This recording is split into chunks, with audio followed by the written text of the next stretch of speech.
Seneca, Letter VIII. On the philosopher's seclusion. Do you bid me, you say, shun the throng and withdraw from men, and be content with my own conscience? Where are the counsels of your school, which order a man to die in the midst of active work? As to the course which I seem to you to be urging on you now and then, my object in shutting myself up and locking the door is to be able to help a greater number. I never spend a day in idleness. I appropriate even a part of the night for study. I do not allow time for sleep, but yield to it when I must, and when my eyes are wearied with waking and ready to fall shut, I keep them at their task. I have withdrawn not only from men, but from affairs, especially from my own affairs. I am working for later generations, writing down some ideas that may be of assistance to them. There are certain wholesome counsels which may be compared to prescriptions of useful drugs. These I am putting into writing, for I have found them helpful in ministering to my own sores, which, if not wholly cured, have at any rate ceased to spread.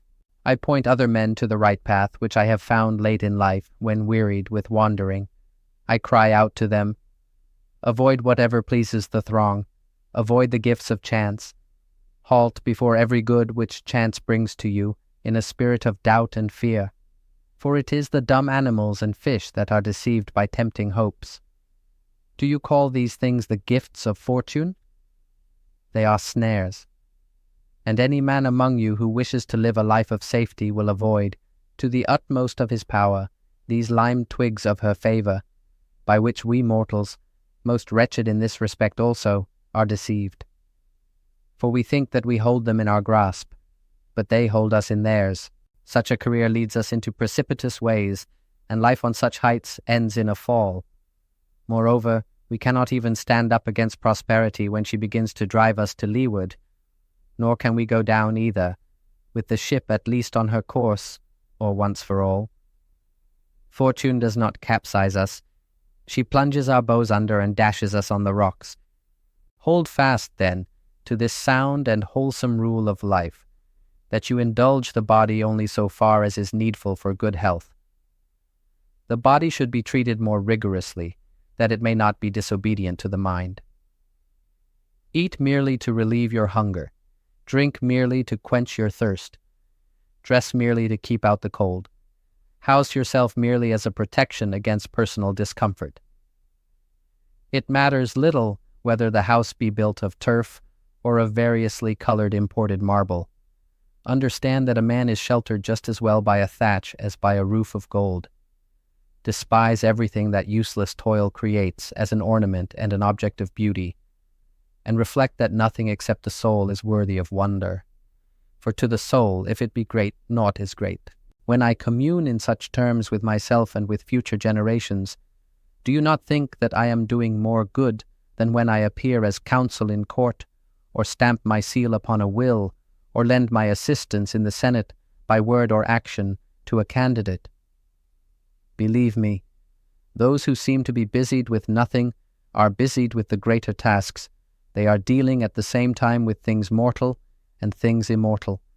But I must stop and pay my customary contribution to balance this letter. The payment shall not be made from my own property, for I am still conning Epicurus.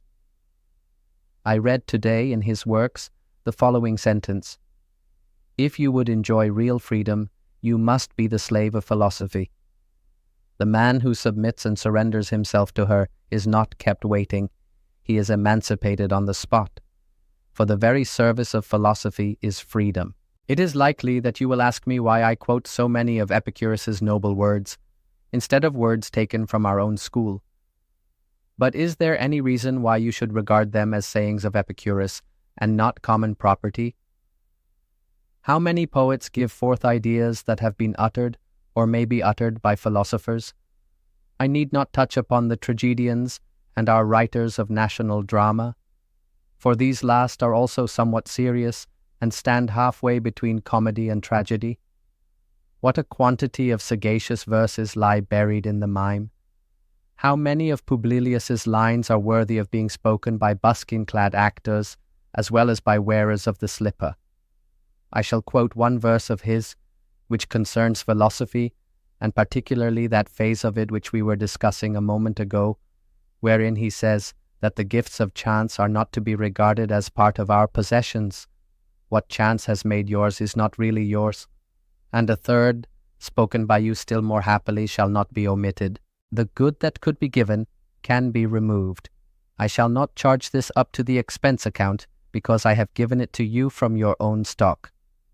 Farewell. In Letter VIII, Seneca reflects on the philosopher's choice to withdraw from public life, not as an escape, but as an act of deeper engagement. He anticipates the criticism, "Shouldn't a wise man die in action?" Yes, but action isn't only in the forum or the Senate. True service, Seneca argues, may lie in contemplation, in the labor of the mind, in leaving behind wisdom for future generations. He is not idle. He is writing remedies for the soul, tested first on his own wounds.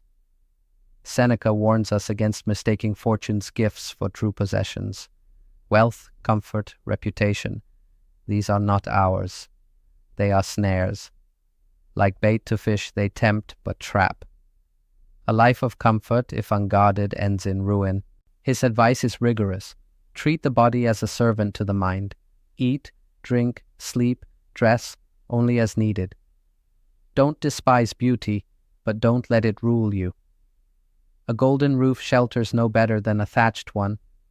And when he quotes Epicurus, his philosophical rival, it is not betrayal but wisdom. Truth is not partisan. What chance has made yours, he says, is not truly yours. Only the good that cannot be taken away, the virtues of the soul, belong to us. To Seneca, the philosopher's seclusion is not withdrawal, it is depth. It is the labor of planting trees whose shade he may never sit under, but which others may one day find shelter beneath.